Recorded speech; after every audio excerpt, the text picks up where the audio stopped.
What's up, everyone? My name is Ethan. This is Courtside TV. If you're new, don't forget to subscribe, and let's get into it. So today, I wanted to talk about the Washington Wizards, who are surging right now. They have won 7 out of 8, and they are making their way into a spot in the Eastern Conference's play-in tournament.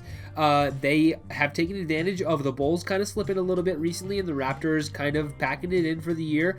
And despite a very slow start for the Wizards, and they've gone through multiple cold stretches this year, they are actually still in a position to potentially make the playoffs out east. So I wanted to talk about them, what their schedule down the stretch is looking like, and what the rest of the season might look like for them. So, if you look at their win streak here, like I said, they've won 7 out of 8, so playing really well recently. Nothing crazy, you know, they have a couple really easy games that they've won here against the Magic, the Pistons, OKC, the Kings, who have not been playing great recently. So those are wins that you should have.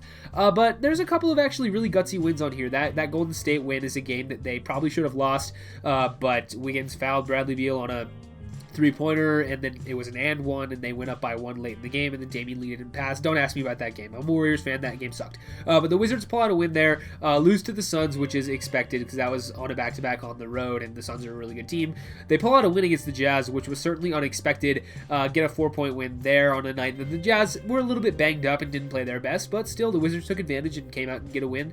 And then this win in overtime against the Pelicans, 2-point win there. That's really, really tough victory. I believe it was a comeback win as well. They were down, I think, double digits in that game at points. So they were able to come back and get that win there. So 7 out of 8, not bad at all, especially considering, like I said, they've gone through a lot of really rough stretches this year where they've lost, multiple games in a row or only had 1 win in a span of 6 or 7 games, especially early on in the season. They started like 0-5 or 0-6. So for this Wizards team, they've been very up and down this year, but right now they're playing well, and they're in a position to potentially slide into that last play-in spot. Right now they're tied with the Chicago Bulls. They have the same amount of wins, same amount of losses, so they're right there. But the important thing is that the Bulls actually do have the tiebreaker over the Wizards. They've played 3 times, and it's 2-1 in favor of Chicago. 2 of those games were actually right at the beginning of the year. I just looked. It was like their 4th and 5th game were against the Bulls, and those were both losses. They did end up getting a win against them later in the season, but Chicago will have the tiebreaker if it comes down to it. So that is a little bit unfortunate. You're going to have to pass them outright. But with Zach LaVine out for a couple weeks and the team not playing super well, at least there's a chance that they'll be able to do that. So they got to take advantage of this time while Zach LaVine's going to be out, but the Wizards could potentially pass Chicago and be that 10th team. And hey, while we're at it, it's actually not impossible that they get up to where the Pacers are. They're only 2 games back of the Indiana Pacers right now, and they just lost Miles Turner today. He will be out for a little while at least, maybe the rest of the year. I have no idea how severe that injury is. It was something with his toe. So Miles Turner at least is going to be out for a little while. The Pacers have not been playing super well recently, so there's maybe a chance that they could even get up to that 9 spot and potentially pass Indiana, or maybe Indiana falls out entirely and both the Bulls and the Wizards make it up there. So that was feeling a little bit impossible earlier in the year for them to get any higher than 10, but the Pacers, with them faltering right now, it certainly at least leaves the door open a crack. So just taking a look at their complete games for the rest of the year, this is their schedule to finish out the season. They, honestly, not too bad. Their next game is against the Warriors and Steph Curry, who is red hot right now coming to town. For their sake, they're hoping to hold Steph under 40 would be an accomplishment.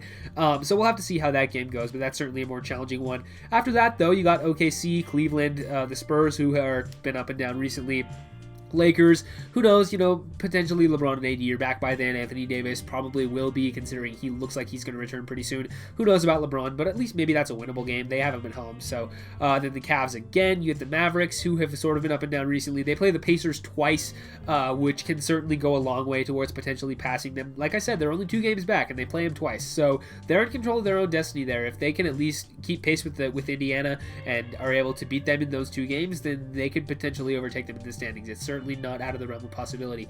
You have the Raptors, who are sort of right there with them in the standings as well. They're actually only a half game back of both the Bulls and the Wizards. I'm not really considering them a playoff threat at this point, just because I think they're tanking. I think the team really knows that they're not going to go anywhere, and making the play-in tournament isn't super valuable to them, especially when compared to what it would mean to both of the Bulls and the Wizards to potentially get in there. So I don't think the Raptors are necessarily a threat to make a run here.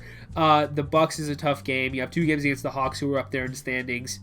Play the Cavs again, so 3 more games against the Cleveland Cavaliers, which is, they're one of the worst teams in the league, so that's certainly fortunate there. And then the Charlotte Hornets to close out the year. So not too tough, nothing too tough. I mean, the hardest games on this schedule is probably, playing the Warriors on Wednesday.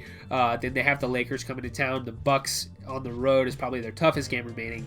Other than that, though, I think all those are winnable. So they have a chance to really put a run together down the stretch, and I think they have a pretty solid chance to do it. So you got to give props to the Wizards here for turning their season around, because there were multiple points throughout this year where hope just looked completely lost for them. They were ready to pack it in. They were down there with bottom 5 record at points. They had gone through a lot of losing streaks like I talked about. And they've still been able to at least right the ship recently, and they've put themselves in a position to potentially make a run at the postseason. Now, I don't think that they're necessarily going to be able to pull off an upset in the first round or anything like that. I think the teams at the top of the East are just far too strong for that. I don't think that's really anywhere in the question for the Wizards. But maybe, finding their way out of the play-in tournament. I could certainly see that as an option, depending on who ends up down there. But in the Eastern Conference, you're looking at like the Pacers, the Bulls, the Hornets, who have been injured recently. LaMelo looks like he could come back soon, but who knows about Gordon Hayward. The Heat are certainly going to be dangerous if they end up in that 4-team tournament, but it looks like they might be able to climb their way out of there. New York Knicks have been playing well recently. Celtics have been playing well recently. Hawks have been playing well.